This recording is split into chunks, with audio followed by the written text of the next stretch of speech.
Oh, hello guys. Oh, dalian channel rang kalau lo ma chawa tun rang karon siam tu ri chu enge ti chuan ai elai motion mang ho ta na poimo enge XML siam chu dan ti hi ron soi ka duwa chuan hei hi tuna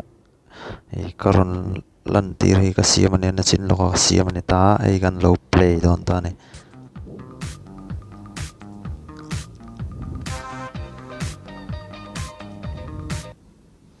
Kha anita kha kan sim do wang kanin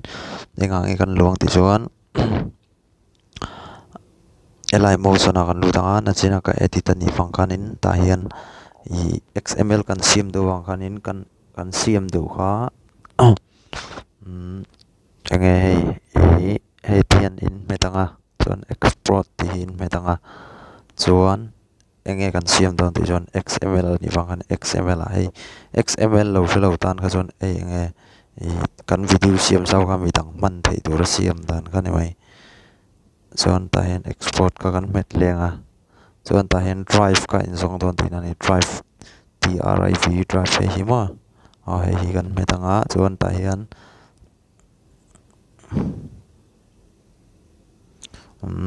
ta hian hei zia lo pon na thei tho ni chu hei ziak tu tan ka chuan hei a zia thei tho ta dalian tihin kan ziak ngai ka channel menge dalian sang ni pakat ti kan ziak nga chuan ta hian XML present ti kan zia sang sa ti khan ei ti hian kan save don tin ani chuan ta hian ti khan a zo ani mai a chuan ta hian engai kan luang ti chuan drive kha kan chuak anga drive kha kan va zong don tin ani hei ke chu ta hian drive awang wang kan in drive chunga kan lut anga chuan hei kan hmanga dot pathum ti kan hei hi ma kami ka tian in vat met don tin ani chu in metanga chuan ta hian hemi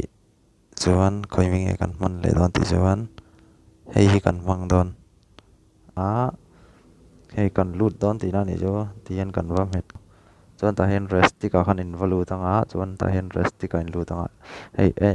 anyone with the link ti hian in metang ti khan hei chuan khami zo khan in vek anga